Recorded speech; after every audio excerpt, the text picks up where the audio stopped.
Hi, in this video, I'll go through the method of undetermined coefficients. This method is to find a particular solution to a non-homogeneous equation, specifically when the non-homogeneous function is a polynomial or an exponential, or number three, a sine or cosine, or some combination of them, product or sum. If it's not one of the above, and if you cannot use trig identities or other algebra tricks to make it into one of them, then this method doesn't apply. So here's the equation. ay double prime plus by prime plus cy equals f of t. The method of undetermined coefficients is a guessing method where we guess at the particular solution by using what we know of the formulas for derivatives. We know that the derivative of a power polynomial is a lower power or polynomial of lower degree. The derivative of sine cosine is cosine and sine switching places. The derivative of exponential is exponential. So if the function f of t fits one of the above, we can make a guess. And that's the method of undetermined coefficient. It only works if f of t fits one of these. If f of t isn't one of them, it doesn't work. Let's do one example. Find a particular solution to the equation y double prime minus 3y prime plus 2y is equal to 4t squared minus 14t plus 9. In this equation, the right-hand side is a quadratic polynomial, so our best guess is that y is also quadratic. That makes y prime a linear function with t, and y double prime is a constant. So in terms of the degrees of the polynomial, it seems to work out. So let's go ahead and make that our guess. Our guess is a t squared plus bt plus c.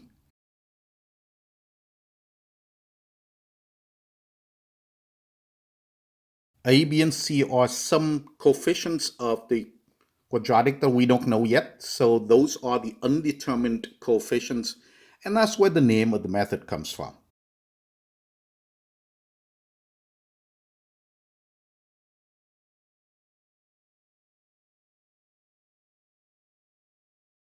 All right, we have y, so we're going to take the derivative to get y prime and y double prime.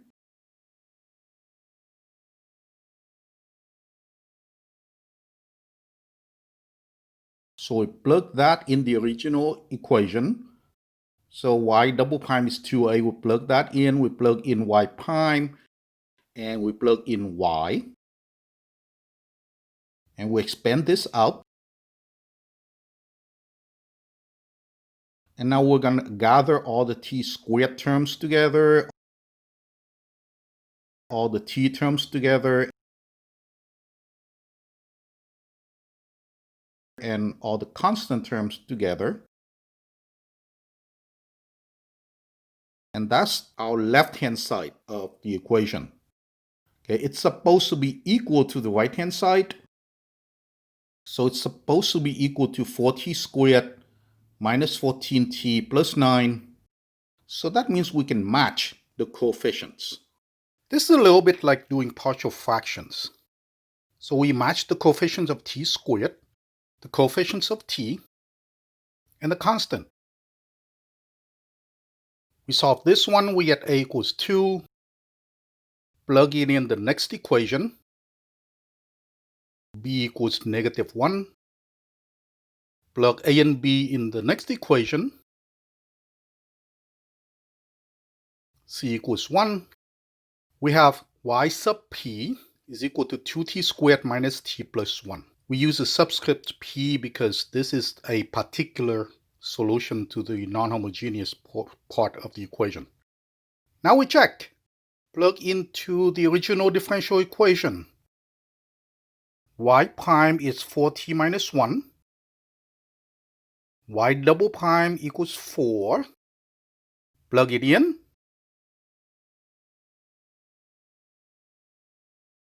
And we combine like terms.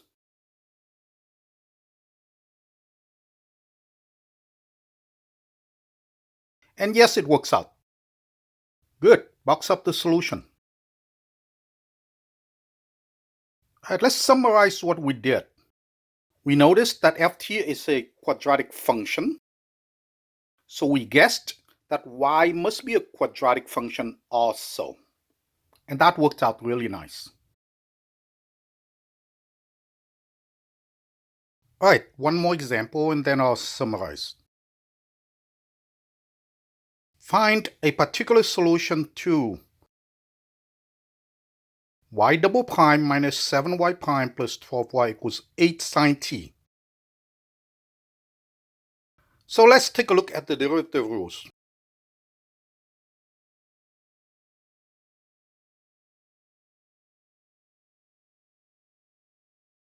Well, ft equals 8 sine t, so it's probably one of these sine or cosine. But here's the problem. If y is sine, then y prime is cosine and y double prime is sine again. So the sines may combine, but the cosine will still be there. And if y is cosine, y prime is sine, y double prime is cosine. Same problem. How do we make sure the cosines cancel out, leaving just sine? Well, light bulb moment here. Let's do both sine and cosine.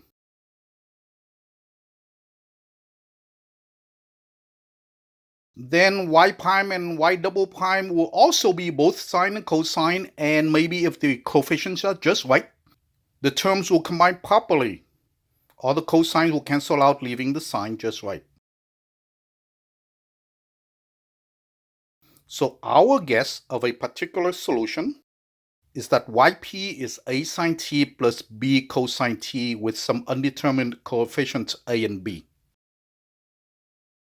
Same approach as before. We find y prime, y double prime, we plug in the equation, match the coefficients and solve for a and b. Y prime, y double prime, plug in,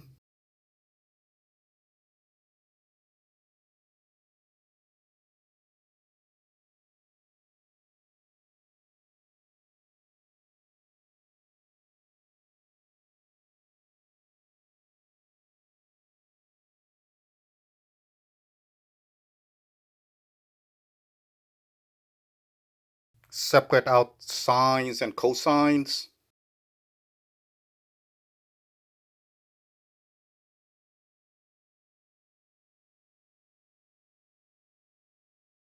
(11a) plus 7b times sine t plus negative 7a plus 11b times cosine t. And this is supposed to be equal to 8 sine t. So we match coefficients.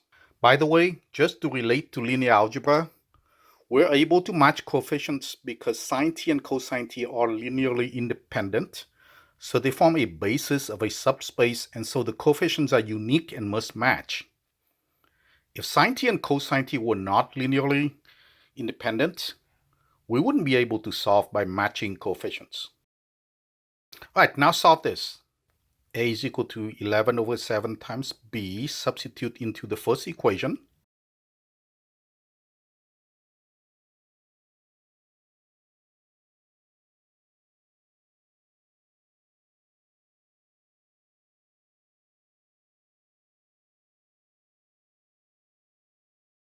Cancel.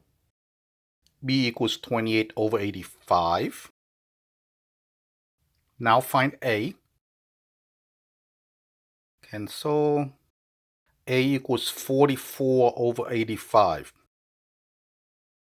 So our particular solution is y sub p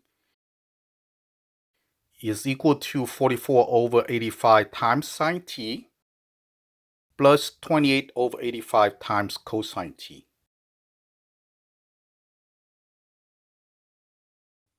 So for this problem, ft has a sine t in it, and we correctly guessed that y sub p is a linear combination of sine and cosine. Let me give you the summary of all the guessing rules for undetermined coefficients. If ft is,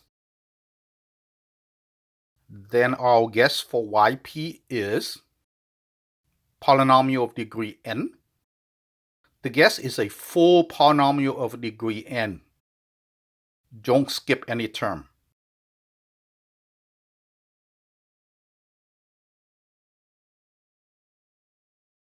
Sine beta t or cosine beta t or some linear combination.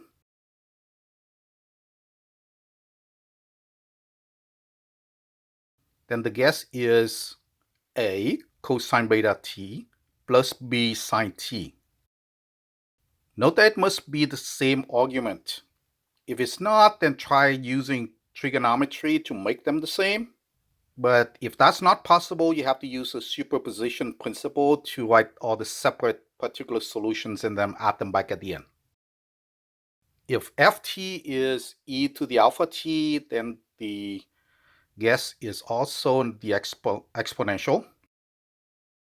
If ft is a product of these things, then yp is also the product of their corresponding guesses.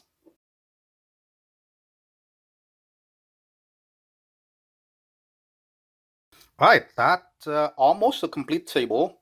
Now there's a complication.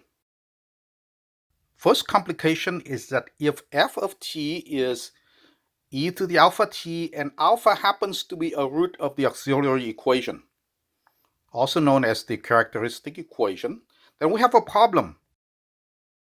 Because then a e to alpha t, oops, forgot a factor of a here. A times e to the alpha t is a solution of the homogeneous equation.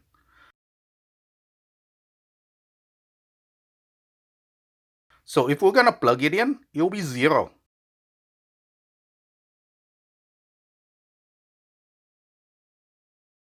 We'll never get the ft.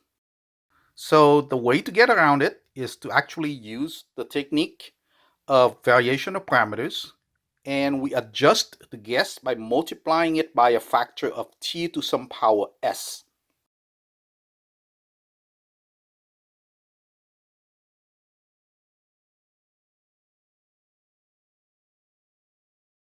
Specifically, if alpha is a single root, then we multiply by t to the s, where s equal to 1.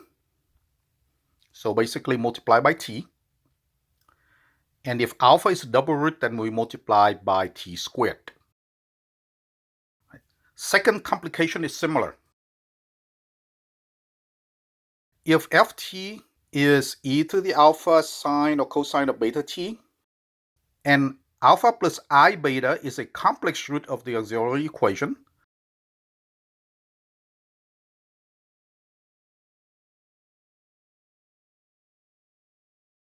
then that e to the alpha t times either cosine or sine of beta t, it is a homogeneous solution. So again, it won't plug in to get you your ft. You plug it in, it will get you 0. So the same adjustment has to be made. We multiply the guess by t to some power s. Now in this case, it's actually a little easier because a complex root is never a double complex root to a quadratic. So s is always equal to 1. So basically, we're just multiplying by t.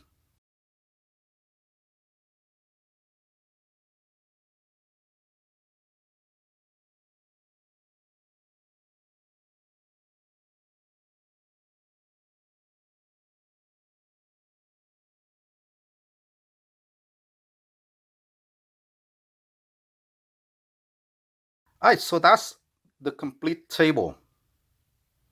Well, let me clean it up first, and then we have our complete table.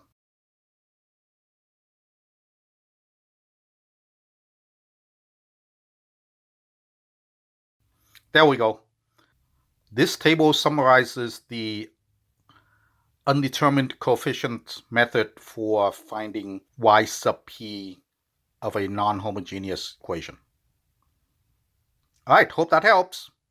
Thanks for watching. Bye.